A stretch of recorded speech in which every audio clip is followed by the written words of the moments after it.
And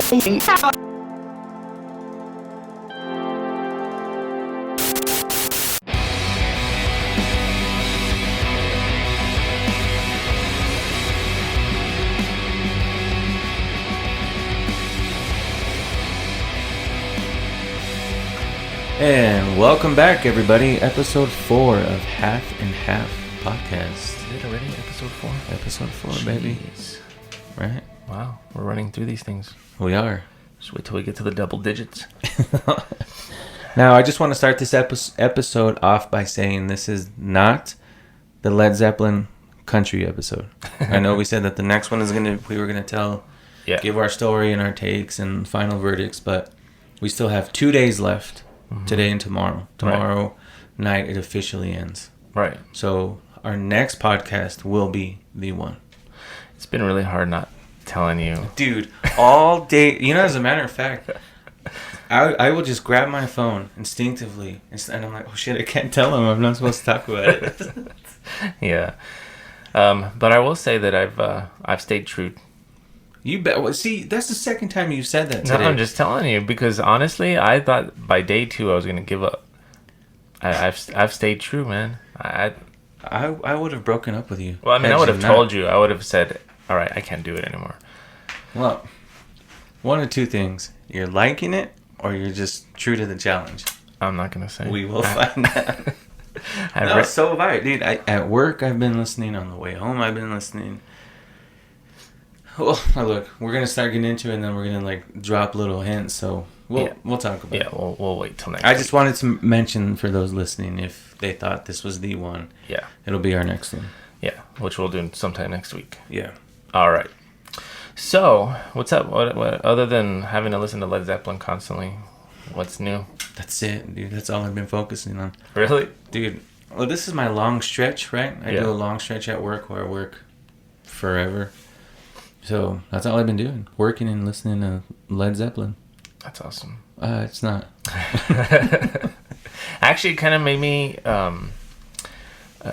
think that we should do this again somehow. The Beatles. I'm telling you.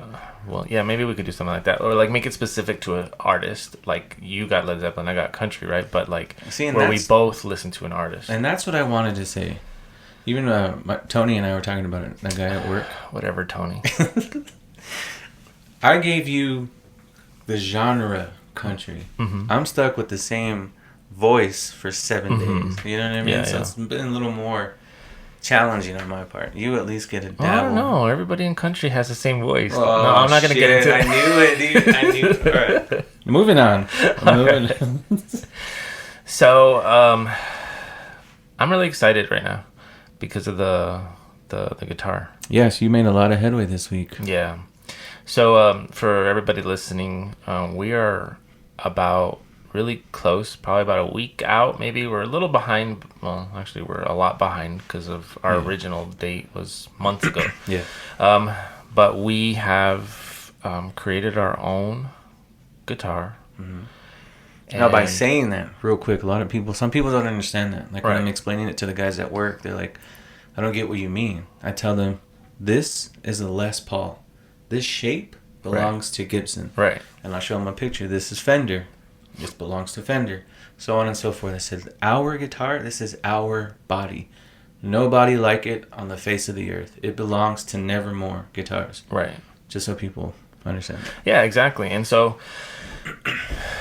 Well, let's talk about how we designed it. I mean, really, essentially what it was is we had this agreement, right? Actually, I think it started with you. Yes. When we first started the company, I automatically knew that that's what I wanted to do. Yes, we were dabbling with the art thing, and, we were predominantly, it's going to be an art piece that you can play, what have you. But my mind automatically went to designing a guitar in my head. Right. So I've designed a guitar and I designed a bass. The bass we haven't even touched yet. But yeah, it's just something I sat down and came up with in my mind. Yeah. And I mean, and again, it just goes back to you see a lot of even big guitar companies that are essentially just copying each other. Yes, there's a lot of them. It's really strange. That SG body is everywhere. Right. And You know what I mean? And it's a Gibson guitar, but other companies use the same body. And it's surprising that like there's not like all these lawsuits going on because they're using each other's stuff. I mean, you can tell some of them, like, I think it's ESP. Mm-hmm. I think they do like a similar SG body, but there's a slight difference. Oh yeah, in well, it. like the one I have. Yeah. And so for a lot of people that don't know, I mean, you will see some that literally replicate the body, and then you see some that do like a very slight difference. But ultimately, I mean, even when you look at ours, when our Raven comes out, matter of fact, what we should do is for anybody that's listening, I'm gonna put a picture right now, but only on our YouTube channel. Yeah. Where you can actually see the preliminary, or I don't even know what you want to call it. No, you know what you should do? What? Scratch the now. Just say you're going to put the picture in. No one's going to know when. That way they're forced to listen to the whole damn thing. That's true. But then they might scroll through it and then the picture pops up. Oh, there it is. Yeah, so we, when you look at our body, I mean, obviously you have certain very distinct body styles. You have a great body, by the way. Been doing push-ups for about a week. Well, I guess ours would be the closest to like the Fender style. In terms of just kind of like if you were a kindergartner. Man, you're giving away way too much right now, my man. Well, they're gonna see the picture. Oh, that's true. No more hiding it anymore. Because we're about to release this. Probably by late next week, we're actually going to have the first batch of them go on sale. Yes. But I guess like the Fender body is probably the closest. It's weird. It's actually kind of a mix between a Fender and an SG. And a Schecter. Yeah, I guess so. Schecter's pretty cool, but Schecter has so many different designs. I know. What I love about it is, to me, the way I describe it to people is it's very Tim Burton-esque. Right. It's very like, if, I don't know, for whatever reason. But what everybody needs to know is that, our company name is Nevermore, which comes from Edgar Allan Poe. Okay. The Raven.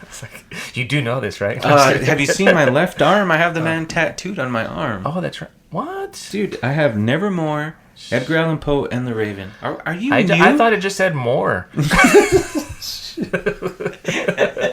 was like, okay.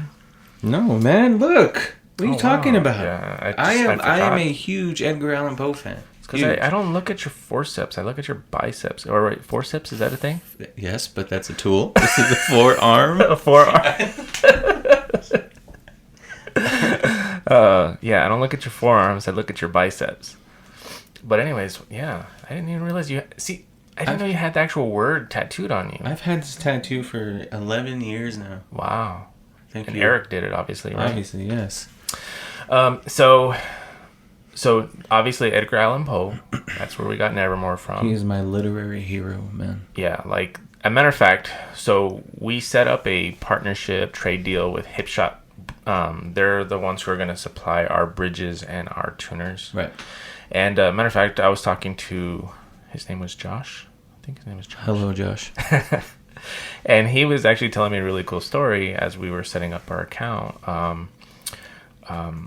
About how he actually memorized the Raven poem, and he would actually tell or say it to his kid when he was a baby, and that's how he would put him to sleep. Yeah, like a bedtime story. Yeah, and I was like, that is the coolest thing ever. So our first guitar series is going to be called The Raven, and it's based off of that poem. Right.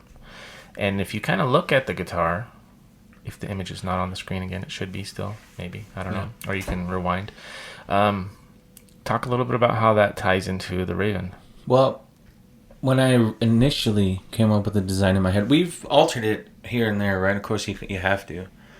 I don't know. I just kind of played off the black. I kind of played off the name. So when we had, obviously we were called Nevermore when that came through, and I started thinking about our guitar, that just automatically came through. When I thought a guitar titled The Raven, I came up with the name first. Right. And then that's when the picture started coming through, or the design? So, what I love about it is when you look at the horns, I guess you could say, they almost look like beaks. Yeah.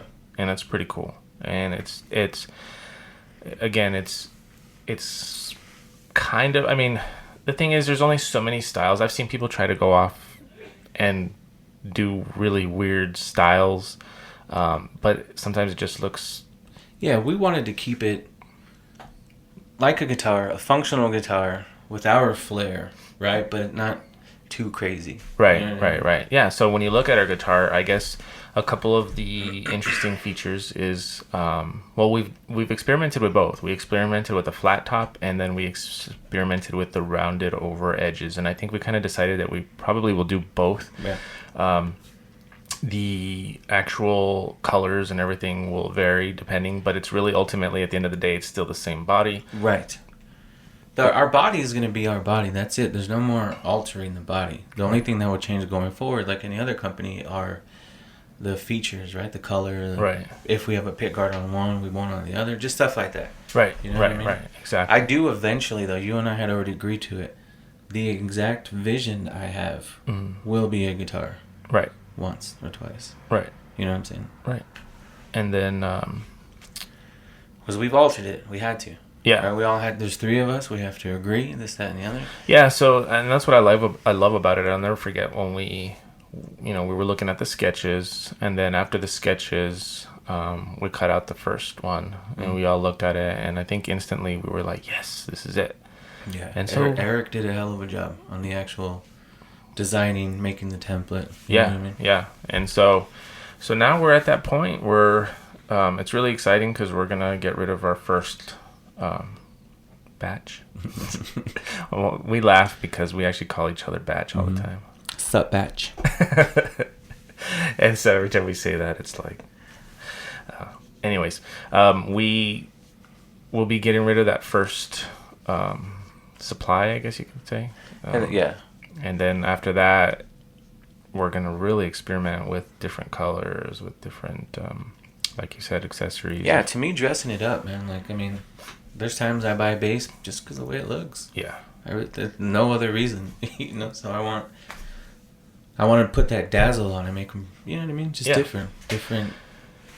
So, what I love about it is that, I can never in good faith get behind a guitar that I wouldn't buy myself. Absolutely. And every time I see our guitar, the first thought is, if I had nothing to do with Nevermore, even I think back, like, as a kid, I would have been like, I want that guitar. Right. Which is, to me, the most important thing. Right. But, so speaking of that, though, when did you, how old were you when you started playing guitar, 14. bass? 14. Well, my dad had an acoustic guitar, so I think around 12 I started, like, twanging around on it, but just goofing around, right? I had no intention. Yeah. But when I was 14, I said, I'm going to be a bass player. Why? But why the switch to bass? No, I've always wanted to be a bass player. Oh, really? Yeah, it's just my dad had I just finally got the courage to say, you know what, Dad, it's time. And you know what? It's really weird, though. Like, I don't know. I just... Because, like, for me, for example, I wanted to be a drummer. Mm-hmm. And I begged my parents for a drum set. Never came. I remember being a little kid, like 5, 6 years old, and I would, like, literally pray for a drum set. Like, dear God. Yeah, well, your Led Zeppelin didn't help you on the prayers. I eventually did get a drum set, but it wasn't from my parents. It was from my good friend Dimitri. I always wonder what, how people ended up falling into the instrument that they fell into, especially bass, though. I've told you this before. Yes, but people don't know. Okay. When I was a kid, my cousin Patrick, he was my older brother. I wanted to do everything he did, but he never let me in his room, and it would piss me off. Anyway, one day, I'm just sitting, literally, I would sit outside his door and just listen to whatever he was doing, music, whatever. Little Dito. Yeah, little Dito, just sitting there because he wouldn't let me in. One day I hear this tone, right, this sound, and I'm like, holy shit, what is that? And I'm like 8 or 9, keep that in mind. Mm-hmm. But I've been a feeler for life, right? I have to feel things. And I felt it, and I'm like, oh my God, what is that? And I couldn't figure it out. I was 9. I didn't give a shit. I left, whatever. And I kept hearing it, and then one day he comes in with a guitar, which what I thought was a guitar. Plugs it in, he's like, yeah, check out what I got. Plugs it in, and boom. And I was like, that's what that is. That's that sound. Right. So I started getting older. I was like 10 at this point. I started learning how to break into his room. So I broke into his room when he wasn't there, and I would see, okay, the CD he was listening to was right here. Lo and behold, it was the Chili Peppers.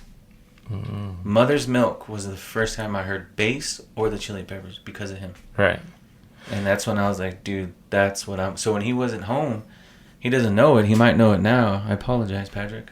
I would break in his room and just grab his bass. Didn't know what I was doing. But because I didn't have a bass, my dad had an acoustic, you know? Yeah. And just fiddle around. And then, you know, being 10, 12, or whatever, I wasn't like, oh, I'm going to be a musician, right? It's when I really started loving music a whole lot where I was like, yeah, I got to do this. See, and that makes total sense to me because it all had to do with the style of music that you were hearing. Yeah. Because I'm not going to lie. I was listening to metal and like bass is non-existent in a lot of the old school 80s metal. Oh, like, yeah, that's why it sucks. like when like one of my favorite album ever from Metallica was Injustice for All, and actually for those of you who may or may not know, the story is that they purposely, that was the first album that Jason Newsted played on, and just to be assholes, they purposely lowered the bass really low on that mix. And so like it's non-existent, you know. So I'm not gonna lie, like, so I started playing guitar when I was 9, and actually kind of similar. I used to steal Eric's guitar. He had this little cheap Harmony guitar that I think my mom bought him for like $30 from I kid you not, dude, I think it came from Sears. That's what I was gonna say. Sears. Yeah. Oh, shit. And so I would steal it, and I remember I had this like old school 70s mirror. It was like a like tile mirror that had these little weird designs in it, and I wouldn't actually play it. I would just kind of stand there and look at myself like pretending to play it, dude. Yes. You know. Yes. And then but then and it was always because like I was like, if I get his amp too and I plug it in, he's gonna catch me. But then I started getting brave and started just like actually, yeah, like I did to Patrick. Yeah. And then but no, I mean, so my main point is that it makes total sense because I never went into the area of bass because everything I was listening to, you couldn't even tell it, the bass was there. Right. I didn't even learn about like really what a bass does until years later. But the fact that you heard Chili Peppers, which is all, I mean, you can hear that bass. I mean, it's just as vibrant as the guitar. But I mean, I heard guitar about, you know, being a kid growing up, listening to music, you hear guitar all the time. It didn't make me feel anything, right? Again, when I heard that monstrous thud, that's when I was like, oh, you know what's really what is weird? that? What's really weird when you think about it? Little Adrian, little Paul, we didn't even know each other, but we were going through probably the same thing at the same time. But you know where you lucked out? What? You're right-handed. When my dad bought me a bass. Oh, yeah. Because everyone who doesn't know, I'm left-handed. Half and half. Half and half. So it's like, everyone's like, oh, how interesting, you're ambidextric, or whatever the hell the word is. And I'm like, no, it was forced on me. Because when my dad got me the bass, I put it on, and I'm like, why does this feel weird? And he's like, well, you got to play it the other way. And I'm like, but I'm left-handed. And he gave me make it work. I was like, okay. So I had to teach myself how to play right-handed. Yeah. So now every instrument, drums, everything. I do everything right-handed musically. Yeah. That's why I had a hard time learning on what side to sit on. Ta-da. Yes. Lucky for you. Yeah, so I don't know. I love the stories of how people came into not only music but learning an instrument. You know, and this might be the old guy in me talking, but like I know there's not a lot of, or to me it just seems like there's not a lot of kids nowadays that are jumping into an instrument. I feel like a lot of kids nowadays are jumping into learning how to make a beat on a laptop or how to sequence a bass line, which It's I mean, easy. it's a skill, but it's easy, Yes, and it really takes no musical talent whatsoever. Like I mentioned on the last one, I have half of an electronic album. It's more tedious than it is like, I don't want to say creative because it's very creative. It's a fun process, but there's times where I'm like, dude, if I had a bass in my hand, this would be so much quicker. Yeah, You know what I mean? right. So for those of you who don't know, in order to sequence a bass line, really all you do is you click and you highlight like a little piece in the time. What do you call it? Signature. Time signature. There you go. And there's like to the left you have like what look like piano keys, and you click it, and whatever you click, whatever box you click in, it gives you that tone for that note. Yeah. And you can literally, like a video game, sit there and click on different things, and you can create a bass line. And if you use really good sounding MIDI bass lines, you can make it sound like a real bass. Right. But that's what gets me, is that there's a lot of people out there doing that don't even know what it's like to play a real bass. Right. And see, and that brings me back to...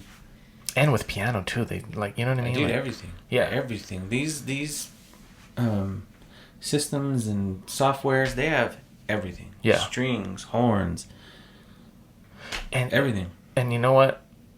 I don't know if you've noticed this, because I hear a lot of stuff. People send me their music. I go online. I listen to a lot of people's music. Yes. I can tell the difference between somebody that knows how to play an instrument versus somebody that literally got their start by sequencing and doing everything on the computer. See, and it's like a weird world for me because I love electronic music, right? I love DJs. Like DJ Shadow is amazing. He's my number one, right? But I love guys also like Burial and RJD2, like all these electronic musicians. And what they do electronically, it's hard, right? Like the guy Burial, his name, he goes under Burial. Like Dude, Burial, like I'm you gonna die? Bury you. Yeah. Oh, okay. Yeah. Phenomenal. Mm-hmm. Phenomenal. And to try to replicate what he does is very, very hard. So I'm not saying that is not an art or a talent in itself, because I love it immensely. Right. You know what I mean? Like, I love electronic, which is why I write electronic music, because I love that. Right. But I'm an old soul, right? You and I have had this conversation before. You like to write entire songs and you tell me, here, put vocals on it, or here, write a bass line. And I'm more of the organic, like, I love 4 dudes in a room bouncing off of each other. Yeah, you do. 5, if I can. But you know what I mean? Like, fine. 4 musicians in a room. That sounds much better. 4 musicians in a room bouncing off of each other. That's what I love. You know what I mean? Can explain bouncing off each other? Because for somebody that's not a musician, is gonna be like bouncing off each other. Bouncing ideas off of each other, vibing off of each other. It's like when Eric starts his drum beat, I automatically feel it, and then I know what I want to do, and then you will come in, and so on and so forth, right? Like, I love the organics of jamming and writing music. Can I write? I can write an entire album by myself right now. Bass, guitar, drums. I could do all of that. Right. Easy. Just as easy as you do it, right? Right. The difference between you and I is equipment. I get lazy. Mm-hmm. I'm like, well, Paul has it. Why am I going to go buy all that shit when I can just go to his house? You know what I mean? Yeah. It's like working out. Would you go buy an entire gym, or just say, I'm just going to go to Adrian's house? Exactly. You know what I mean? Yeah. So I can do all of that. I can easily write a rock album, a new metal album right now. Right. I prefer the old way. Like, I love being with you guys, and to me, that gets the creativity going. Yeah, and I agree. There's a people that don't play music or have never experienced being in a band have a hard time understanding what that feels like. It's a really good feeling to be in a room with a bunch of musicians. Pants optional.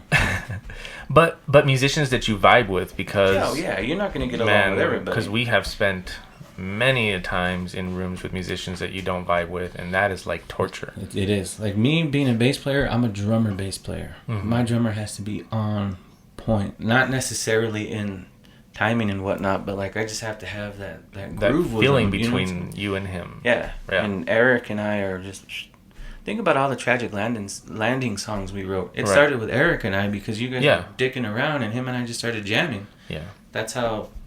I love dicking around with Adam.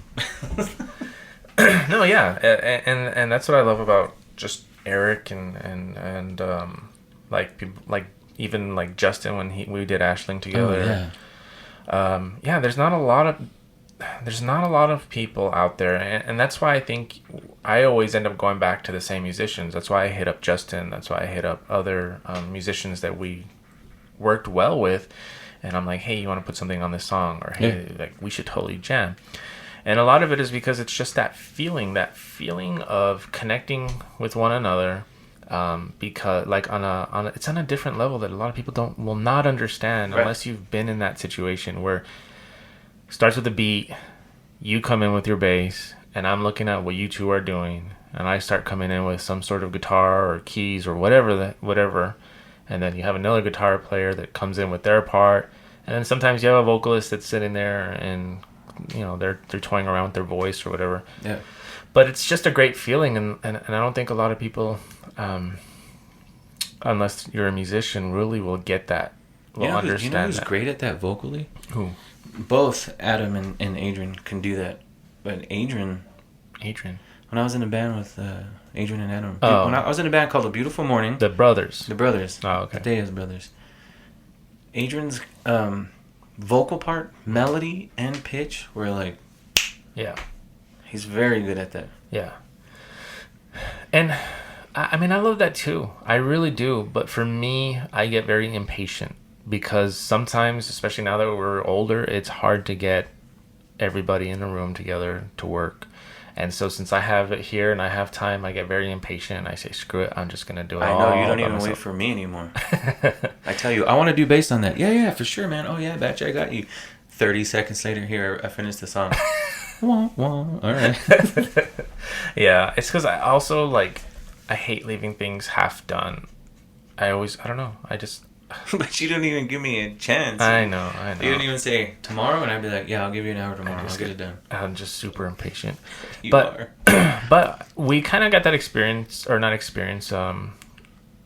We reached out to some of our former bandmates, and we were just talking a little bit about how Adrian and I have actually started kind of writing songs again, and kind of, I don't know. I think it's been fun, like you and I writing again, and it's unfortunate they live far away. Yes. Because it's like... But let's say you're making it seem like we haven't done anything. Yeah. Writing together in the sense of bass and guitar.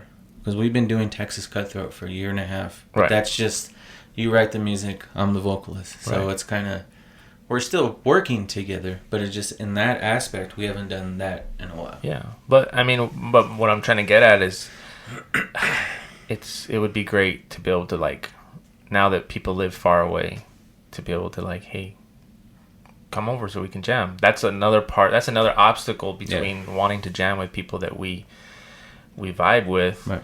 It's very difficult. It makes it even more difficult knowing that they live in other cities. Right. Yeah, it does.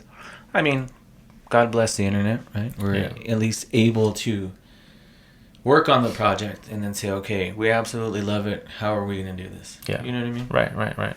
So but it was fun when you and I hadn't done that in a while. It had been probably at least a couple of years that we had sat down and... been a year.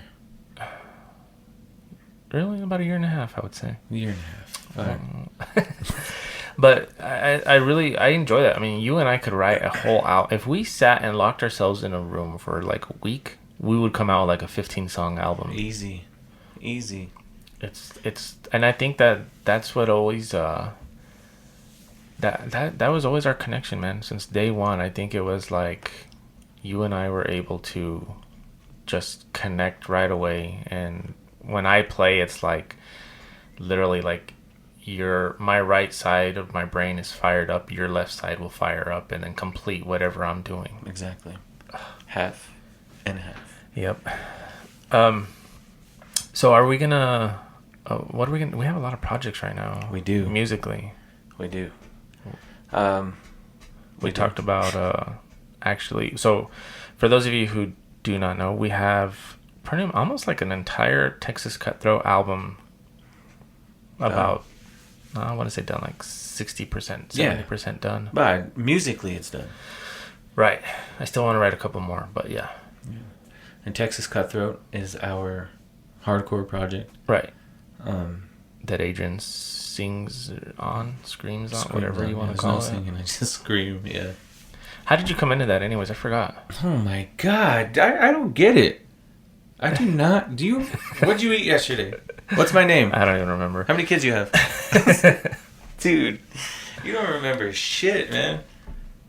Like 2 years ago, a year and a half ago, when we started this project. But didn't it start earlier than that? Well, I mean, we've always... Like that you realized that you were good at doing that? Oh, because you did backups in other bands. Yeah, when we were in Ashling. Oh, okay. When we were in Ashling. Oh, so Ashling was our original project. Or not our original, actually. Our last... Oh, no. I wouldn't say that anymore because we had so many. Yeah. Our second big project together. Yeah. You spell it Aisling. Mm-hmm. There's actually... You know what I found? I found that picture of you the other day online with you holding the knife. I'll show it to you. Oh, yeah. I hadn't seen that in forever. But anyways, that was our second big project together. But yeah, you did backups in that. Like, I'm just trying to remember when you came into like realizing like you were good at doing that.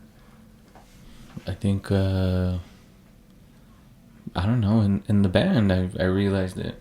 Because, well, I guess with screaming, it's one of those things, right? Where it's like, oh, I'm going to give this a shot. And it either comes out good or it's not. Yeah. Well, I mean, I had some rough patches when I started doing it, but yeah.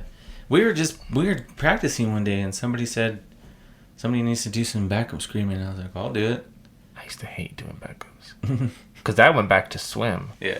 You know what I used to hate about it was certain stages, people don't realize that if you're holding a guitar and the mic is not grounded and you put your mouth to the mic, it will shock the crap out of you. And your nose starts running and I hate your that. eyes water. So anytime we played certain places, it was like, is this gonna shock me? I hated that.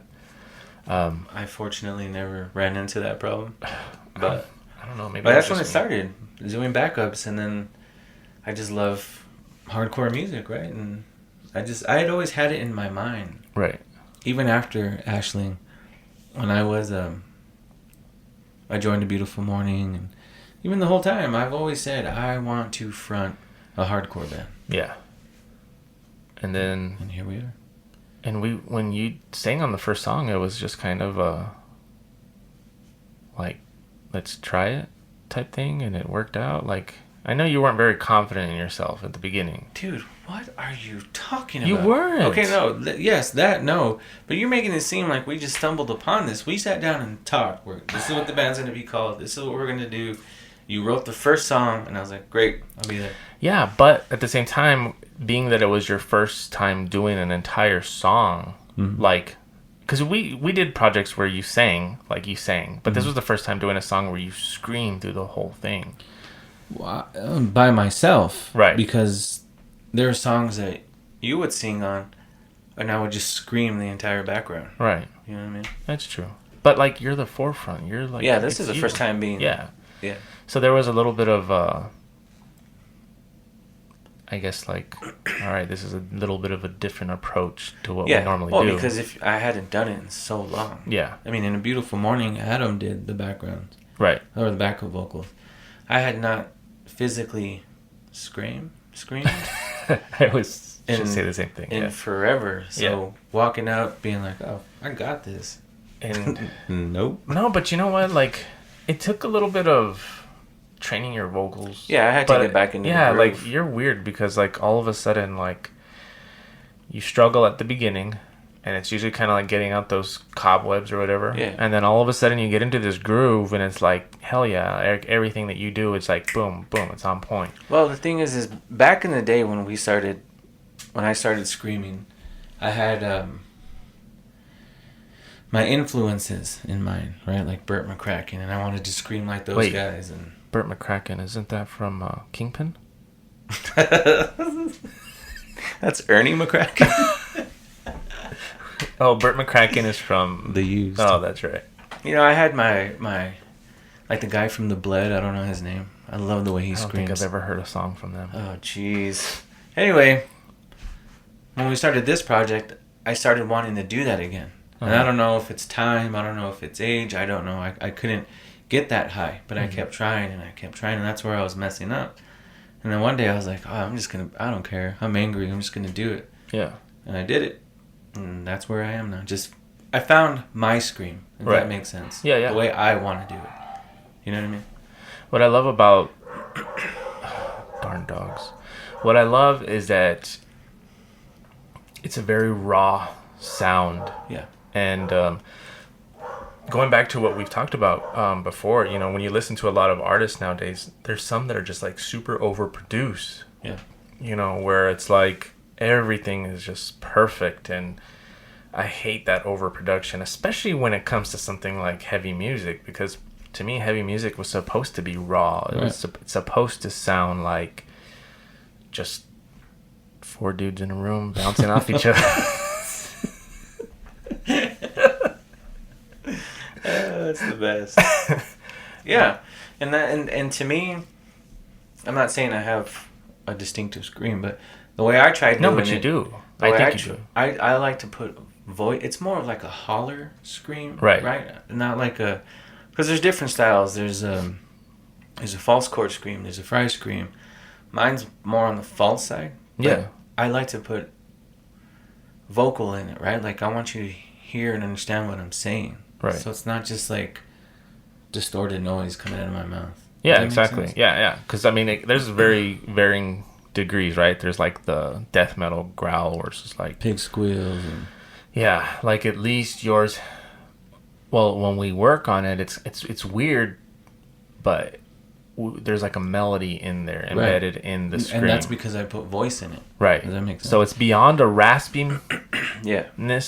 It's beyond that, but it's not as deep as like just like screaming. Like there's actual melody that goes with the music within that scream, which I think when you look at the different types that you can do, that's one of the harder ones, in my opinion. Actually, the fry scream is the harder one. What is that? Think of like a high-pitched scream, right? Uh-huh. Like a false chord scream, you literally, there's no tension here, right? And it's just like your chords are just flapping. Like Carcass? I don't know who the hell that is. I knew you would. I've heard the name, but I don't want to go to hell, so I'm not even gonna try. I guarantee you God is listening to metal music. Don't be rude. We're going to have this conversation right now. Anyway, so yeah. Half and half, Adrian's religious. I'm not. Yes. Thank you. Proud of it. I'm not quite a devil worshiper, but I think I kind of was back in the day. Dude, I don't know what it is. And I've often asked myself, why does God send me devil worshippers? All of my best friends were you, Eric, Ben. You balance us out. This dude Devin I used to know. I'm like, why do I get all the devil worshippers? I don't get it. Well, the devil was an angel. So what? Whatever. Here we go. I don't believe in all that. Different podcast. All that hoopla. For sure. But yeah, I just I don't know how we started talking about Texas Cutthroat, but I just love the fact that you stepped up to the plate and you do it really well. I mean, I know it's weird because you have to step down from the bass. That's taking some getting used to. Yeah. I miss it. I tell you all the time, that's right. Yeah.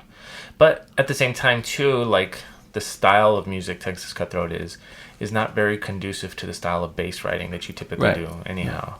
Yeah, I mean, I play bass every day. Just not in a, studio setting. Right. I constantly have to run a scale I have to do something on a guitar or bass every day, or I just feel off. That's weird. Just watching TV and just noodling around. That's so weird. Why? Because I don't do that. I get bored. Dude, I don't do it like I'm going to sit down and but it's not for writing purposes. Yeah. While I'm watching TV. My kid, he's got a bass, 2 guitars. When I'm shooting the breeze with him in his room, I'll just pick up one of the guitars while we're talking. Like, there's a guitar in every corner of my room. Right. My bedroom. Like, I have to be... And see, like, when I started playing guitar, that's how I was. Like, obviously, like, I was just addicted from the very beginning. I remember I would wake up, I would put a guitar in my hands, I'd forget to eat breakfast, lunch, dinner, and then it was all of a sudden it's dark outside, and I realized I'm all malnourished and starving. But, like, I didn't notice, time would just fly by because I had that bass. But now, I have to almost forcibly go certain amounts of time between touching the guitar, because sometimes if I play too much, playing too much gives me writer's block. Yeah, I can see that. Yeah, and you know me, like, I don't like to just to play. I'm not like that. I like to, if I'm going to pick up a guitar, it's because I'm going to write a song. Yeah. And you know what I noticed about you is that, well, both of us, I don't know, like, the worst question you can ask me, and I get this question all the time. When people find out I'm a musician. Oh, can you play this song? Can you play that song? Oh, God, I know. Bitch, I did not pick up an instrument to play other people's songs. Exactly, yeah. Yes, I know other bass lines, my favorite bass lines, right? Like, I know a lot of Sade stuff and Chili Peppers, because those are fun to actually play. Right. But, no, man, like, I just... Well, that's why even when I'm doing the YouTube videos, I struggle. Because I'm like, okay, I need to play this guitar so people can hear it, people want to see it, and they want to learn whatever about the video I'm doing. But what do they want to hear? Everybody wants to hear somebody else's song. Play some Skinner, man. Yeah. And I don't... That's what I'm getting at. Yeah. Whenever I pick up a guitar, it's to write my own song. It's not to play or put on the radio and learn somebody else's song. I can care less. And so every time I'm doing a video that I'm playing guitar, I'm trying to remember how to play somebody else's song, because I know that's what people want. And then even in the comments, sometimes people give me crap. They're like, actually, they just say stupid things. But anyways, it's like, dude, the stuff that actually sounds good that you probably didn't realize is because I was playing a riff of something that I wrote. Yeah. You know? And the other stuff, it's not like riding a bicycle, so to speak. Playing guitar itself is like riding a bicycle, but playing somebody else's song is not, at least not for me. Like, it takes me a minute to sit down and be like, okay, what do they do again? Especially technical songs, you know? But yeah, that's the worst, especially like the when you're in a social environment. He plays guitar. Yeah. Somebody pulls out a guitar. Dude, exactly. And they're like, you don't know how to play? Bitch, what do you mean I don't know how to play? I just played. Can you play this song? Yeah. Chinga. Dumbest thing ever. Yeah, so, you've got to hold on to a couple of songs that you remember. Like, but the thing is, my songs that I hold in my back pocket, people still don't know. Yeah.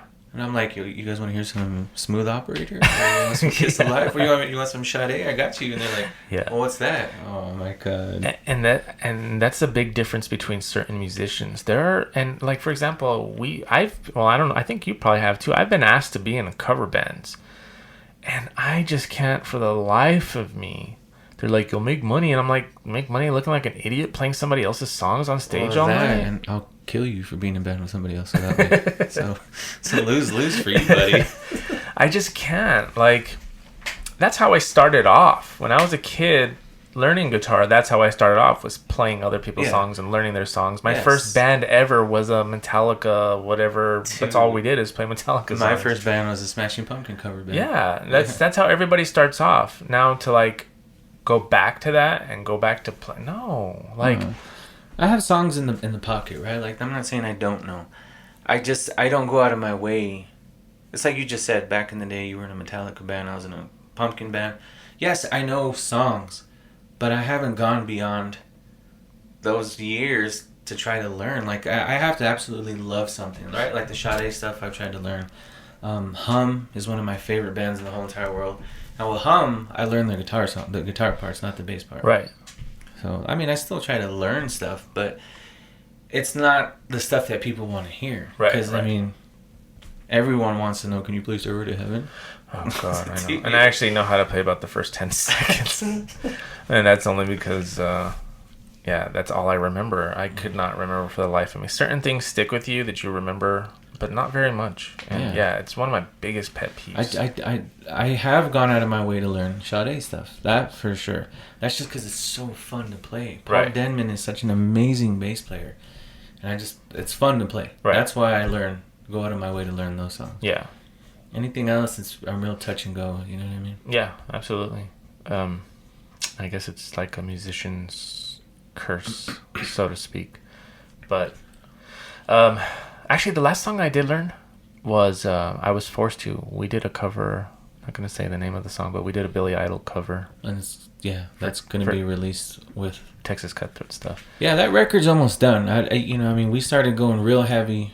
Corona really pushed us back because that's how much we love each other, right? We didn't want to endanger one another. Mm-hmm. You were in education. I'm constantly around people at work. You know what I mean? So well, even now people can't see us, but there's two big glass things in front of us. We are masked, and we have filtration systems on both sides of the room that's filtering out our and we're both shirtless. Obviously not. We both got vaccinated. Yes. But and I'm around nobody. Yeah, literally. You go from the studio to your garage. Exactly. But no, it's like, it's not, that project didn't just fall to the wayside. You've been working on it, right? Because you write the music. So now it's just a matter of me getting in here. I mean, the concept is done. It's going to be a concept album. Like, it's just a matter of piecing it together. We even have an album cover. Well, yeah, we have everything. We have the title, album cover. Just a matter of me laying my shit down and that's it. That's it. It's a go. We have our good friend Adam, who's a singer for another project we're doing. He's going to be filling in on bass because I'm not doing it. Right. And of course, Eric is our tried and true. So I mean, bands together, everything's together. It's just a matter of finishing the vocals, mastering, all that hoopla, and we're ready to go. I think we need a second guitar player though. Yeah, but he lives in Albuquerque. Yeah, I know. Damn it, Justin. All right. Well, we're at the 46-minute mark. Anything else that you feel like I'm excited for the next one, man. The next one is, dude, I've been the longest week of my life. Oh, the country and Led Zeppelin thing? Led Zeppelin. So every time I even think about it and you're around, I have to bite my tongue because there's so much I want to say. I'm telling you, dude. All week long, I've been like, oh, man. But I can't. Yeah. You know what I mean? Yeah. I've spoken to Tony about it, right? Whatever, Tony. I love you, Tony. My lechugas. He's my right hand man at work. So I'm getting skinny, Tony. Remember that? That movie, Heavyweights. Or no, I'm feeling skinny. That's so ugly. Every time I hear that name, that's what I think of, the movie Heavyweights. So Tony, if you haven't seen Heavyweights, you need to watch it. So yeah, I'm excited. It's been hard. But again, I took an entirely different approach. But I took an entirely different approach. I gave it my all. Okay. Right? Yeah, me too. No, but I already told you what I did. But we'll go into full detail. Yeah. We'll probably record this one on Monday, so that it'll be out this week. That's true. Yeah, we should, because it'll be fresh in our heads. Yeah. All right. Well, thank you all for listening. Yes, and again, please do us a solid like, subscribe, thumbs up, follow us on Spotify, Anchor. Turning on the notifications helps us out a lot. Absolutely. People think it's just something that creators try to get people to do, but it helps us out a lot. I mean, again, give us feedback. That's what I want. I want to know: are we doing good? Are we doing bad? Do we just sound like two girls chit chatting? You know what I mean? Like, is this good? And I don't really care. I do. Adrian cares half and half. I don't care. If you don't like it, don't listen to it. Now, see, don't listen to him, please. Stop. Stop it. What are you doing? He's kidding. All right. Thank you, everybody. Till we meet again. All right. Bye. Bye.